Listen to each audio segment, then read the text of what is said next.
It's a very real Silicon, trend. what is the future of Silicon Valley going to look like from an employee perspective? You've had some companies, obviously already, Twitter basically saying you can stay and work home forever, for that matter. Yeah. And you've had some layoffs at some well-known companies as well. Is the Valley going to be changed forever? It's going to go through the boom-bust cycle that it did after the dot-com boom, is my prediction, but maybe a little more muted. We have a housing crisis here because the local government is so dysfunctional, they can't build units.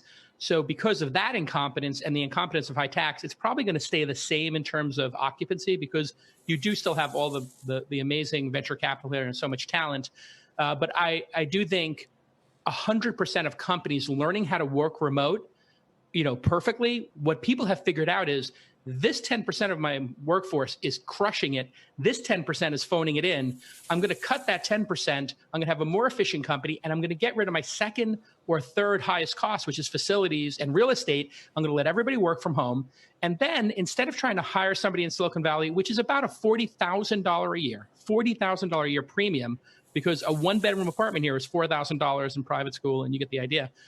We're going to be able to say, or what they're going to say is, hire anybody who's great wherever they are, because we know how to manage these people. And it used to be that the old folks, Gen Xers and boomers, just didn't know how to manage people unless they could see them.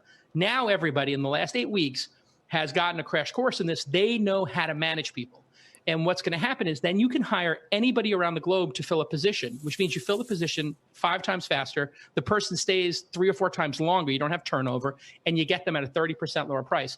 So this collapse that I'm seeing, where companies are laying off tons of people, the upside to this is the way out of the recovery is going to be remote work. It's going to be people having more efficient companies, wildly efficient companies, in fact. Like Twitter spends a lot of money on those buildings and pays a lot of tax to San Francisco, and they're out. And San Francisco is going to get demolished. The tax basis is going to get crushed, and the commercial real estate is going to collapse. It's interesting. And I'm seeing this every day in my portfolio of 250 companies I've invested in the last decade here. It's interesting.